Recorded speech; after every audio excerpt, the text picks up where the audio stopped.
ये एक अप्रत्याशित और ऐतिहासिक जीत है। जिस तरीके से लगातार तीसरी बार भारतीय जनता पार्टी, मेरे नेता, हमारे देश के प्रधानमंत्री आदरणीय नरेंद्र मोदी जी के नेतृत्व में जिस तरीके से तीसरी बार हरियाणा में ये जीत हुई, ये अपने में एक बहुत बड़ी ऐतिहासिक जीत है, जिसका श्रेय मेरे प्रधानमंत्री जी के नेतृत्व को जाता है, आदरणीय गृह मंत्री अमित शाह जी की नीतियों को जाता है, आदरणीय जेपी नड्डा जी की संगठन क्षमता को जाता है, इसका श्रेय मुख्यमंत्री सैनी जी को जाता है और सबसे बड़ा इसका श्रेय हरियाणा की जनता को जाता है, जिन्होंने रॉन्ग नैरेटिव का साथ नहीं दिया, जिन्होंने विपक्ष खासतौर पे कांग्रेस के द्वारा फैलाए जा रहे दुष्प्रचार का साथ ना देते सही मायनों में उन्होंने एक ऐसी सरकार, एक ऐसे नेतृत्व का साथ देने का फैसला लिया जिन्होंने पिछले 10 सालों में अपनी नीतियों से हरियाणा को आगे लेकर जाने का काम किया। और ये विश्वास एक सहयोगी साथी होने के नाते एनडीए की तरफ से मैं दिलाता हूं कि अगले 5 सालों में भारतीय जनता पार्टी के नेतृत्व वाली ये सरकार हरियाणा के लोगों की उम्मीदों पर 100% खरा उतरेगी, ये वादा कर। झारखंड महाराष्ट्र पे भी असर पड़ेगा इन चुनाव का? बिल्कुल पड़ेगा, और झारखंड और महाराष्ट्र में ही नहीं, जिस तरीके से प्रधानमंत्री जी के नेतृत्व में देश भर में विश्वास जताए, ये अपने में कोई सामान्य परिस्थिति नहीं है कि तीसरी बार देश में प्रधानमंत्री जी के नेतृत्व में एनडीए की सरकार बन रही है। इससे पूर्व में 60 के दशक में ही हम लोगों ने देखा था और उस वक्त परिस्थितियां इतनी विपरीत नहीं थी, पर उसके बावजूद एनडीए को इतना बड़ा बहुमत लोकसभा के चुनाव में मिला। ये प्रधानमंत्री जी के प्रति देश की जनता का विश्वास है। उसी विश्वास को हरियाणा में दोहराया गया, जहां पे तमाम राजनीतिक पंडितों के द्वारा एक तरफा ये पहले से ही कह दिया गया था कि शायद कांग्रेस की ही सरकार बनने जा रही है, पर उसके बावजूद एनडीए भाजपा की जिस तरीके से हरियाणा में सरकार बनी, यही परिणाम आप झारखंड में भी देखेंगे। 23 तारीख को शायद झारखंड में रिजल्ट आ रहे हैं, 23 नवंबर को आप वहाँ पर भी देखेंगे, महाराष्ट्र में भी देखेंगे, उसके बाद दिल्ली, और अगले साल इस समय बिहार में भी चुनाव हो रहे होंगे, उसमें भी एनडीए की जीत सुनिश्चित है, कहीं कोई संदेह नहीं। कांग्रेस सिर्फ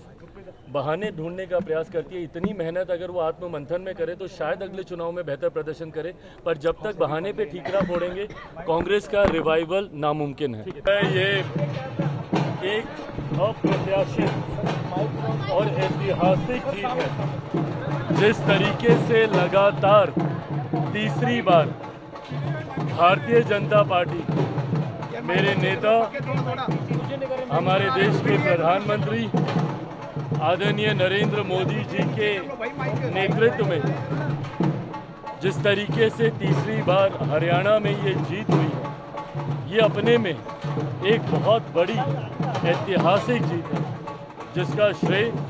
मेरे प्रधानमंत्री जी के नेतृत्व को जाता है,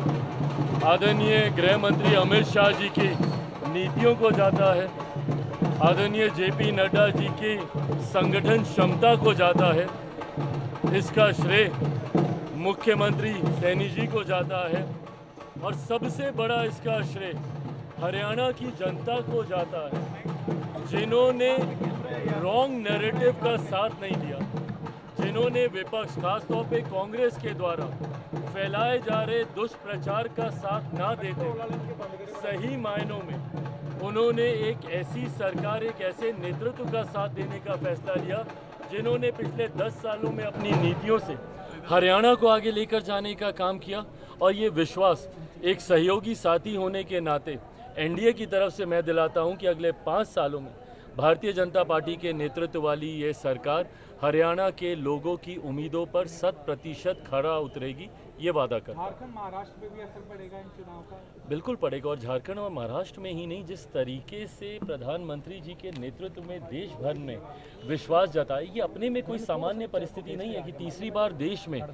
प्रधानमंत्री जी के नेतृत्व में एनडीए की सरकार बन रही है। इससे पूर्व में 60 के दशक में ही हम लोगों ने देखा था और उस वक्त परिस्थितियां इतनी विपरीत नहीं थी, पर उसके बावजूद एनडीए को इतना बड़ा बहुमत लोकसभा के चुनाव में मिला। ये प्रधानमंत्री जी के प्रति देश की जनता का विश्वास है। उसी विश्वास को हरियाणा में दोहराया गया, जहां पे तमाम राजनीतिक पंडितों के द्वारा एक तरफा ये पहले से ही कह दिया गया था कि शायद कांग्रेस की ही सरकार बनने जा रही है, पर उसके बावजूद एनडीए भाजपा की जिस तरीके से हरियाणा में सरकार बनी, यही परिणाम आप झारखंड में भी देखेंगे। 23 तारीख को शायद झारखंड में रिजल्ट आ रहे हैं, 23 नवंबर को आप वहाँ पर भी देखेंगे, महाराष्ट्र में भी देखेंगे, उसके बाद दिल्ली, और अगले साल इस समय बिहार में भी चुनाव हो रहे होंगे, उसमें भी एनडीए की जीत सुनिश्चित है, कहीं कोई संदेह नहीं। की बैटरी का मुद्दा उठा रही है कांग्रेस सिर्फ बहाने ढूंढने का प्रयास करती है। इतनी मेहनत अगर वो आत्ममंथन में करे तो शायद अगले चुनाव में बेहतर प्रदर्शन करे, पर जब तक बहाने पे ठीकरा फोड़ेंगे, कांग्रेस का रिवाइवल नामुमकिन है।